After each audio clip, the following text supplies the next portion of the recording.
Low ಅಣ್ಣ ಅಲ್ಲಪ್ಪ ಹುಡುಗಿ ನೋಡಕ್ ಹೋಗೋಣ ಅಂತವ್ರೆ. ಲೋ ಆ ಯಪ್ಪಗೆ ಏನ್ ವಯಸ್ಸಾಗ್ತಿದೆ, ಇವಾಗ ಹುಡುಗಿ ಬೇಕಂತ. ಲೋ ಅಪ್ಪ ನಿನ್ ಮದ್ವೆಗ್ ಹುಡುಗಿ ನೋಡ್ತವ್ರೆ. ಲೋ ನಾನ್ ರಮ್ಯಾನ ಲವ್ ಮಾಡ್ತಿರೋದ್ ನಿನ್ ಗೊತ್ತು ತಾನೆ, ಮತ್ತೆ ಹೇಳ್ಬೇಕು ತಾನೆ ಅಪ್ಪ ಹತ್ರ.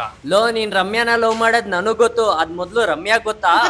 ನಿನ್ ಲವ್ ನಾನು ಅಪ್ಪ ಹತ್ರ ಹೇಳೋದಿರ್ಲಿ, ಫಸ್ಟ್ ನಿನ್ ರಮ್ಯಾ ಹತ್ರ ಹೇಳ್ದ.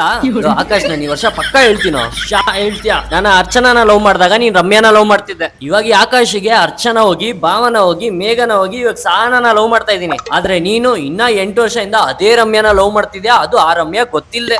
ಈ ವರ್ಷ ಪಕ್ಕ ಹೇಳ್ತೀನೋ, ಈ ವರ್ಷ ಮದ್ವೆನೆ ಮುಗಿಸ್ಬಿಡೋಣ. ನಿನ್ನ ನಂಬ್ಕೊಂಡಿದ್ರೆ ಪಕ್ಕ ಕೆಲ್ಸ ಆಗಲ್ಲ. ಬಾ ಅಪ್ಪನ ರಮ್ಯಾ ಅವ್ರ ಮನೆಗೆ ಕರ್ಕೊಂಡೋಗಿ ಅಲ್ಲೇ ರಮ್ಯಾ ತಾನೇ ಮಾತಾಡ್ಸೋಣ ಬಾ. ಲೋ ಅವಳು 3 ವರ್ಷದಿಂದ ಇಲ್ಲಿ ಊರಲ್ಲೇ ಇಲ್ವೋ, ಅವಳು ಡಿಗ್ರಿ ಏನೋ ಓದಕ್ಕೆ ಆಚೆ ಊರಿಗೆಲ್ಲೋ ಹೋಗೋಣ ಅನ್ಸುತ್ತೆ. ನಿನ್ನ ಹತ್ರ ರಮ್ಯಾ ನಂಬರ್ ಇದೆಯಾ? ಹಾ ಇದೆ, ಫೋನ್ ಕೊಡು, ನಾನು ಮಾತಾಡ್ತೀನಿ ರಮ್ಯಾ ಹತ್ರ. ಹಾ ತಗೋ. ಏನಂತ ಸೇವ್ ಮಾಡಿದ್ಯಾ? ಹೆಂಡ್ತಿ. ಹಲೋ ರಮ್ಯಾನಾ? ನೀವೇನು ಮಾತಾಡಬೇಡಿ, ನಾನೇ ಮಾತಾಡ್ತೀನಿ. ನಿಮ್ ಕ್ಲಾಸ್ಮೇಟ್ ರಾಕೇಶ್ ಅವ್ರ ತಮ್ಮ ಆಕಾಶ್ ಮಾತಾಡ್ತಾ ಇದ್ದೀನಿ. ನಮ್ಮ ಅಣ್ಣ ನಿಮ್ಗೆ 8 ವರ್ಷದಿಂದ ಒಂದ್ ಸೈಡ್ ಆಗಿ ಲವ್ ಮಾಡ್ತಾ ಇದ್ದಾನೆ, ಅದ್ ಹೇಳಕ್ ಅವ್ನ್ ಧೈರ್ಯ ಇಲ್ಲ ಅಂತ ಅಂದ್ಬಿಟ್ಟು ನಾನ್ ನಿಮ್ಗೆ ಹೇಳ್ತಾ ಇದೀನಿ. ಹಲೋ ನಿಮ್ಗೆ ಓಕೆ ಅಂದ್ರೆ ಓಕೆ ಹೇಳಿ, ಇಲ್ಲ ಅಂದ್ರೆ ಇಲ್ಲ ಅಂತ ಹೇಳಿ.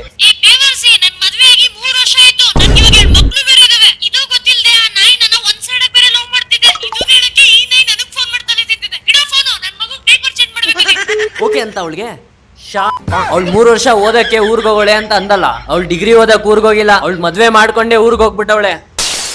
ಇದು ಗೊತ್ತಿಲ್ಲದೆ ನೀನ್ ಅವಳನ್ನ ಒಂದ್ ಸೈಡ್ ಆಗಿ ಬೇರೆ ಲವ್ ಮಾಡ್ತಿದ್ಯಾ? ಇದೆಲ್ಲಾನು ಸರಿ, ಬಟ್ ಯಾವನೋ ಎಂತಿನ ನಿನ್ ಫೋನಲ್ಲಿ ನಿನ್ನ ಹೆಂಡ್ತಿ ಅಂತ ಸೇವ್ ಮಾಡಿದ್ಯಲ್ಲ.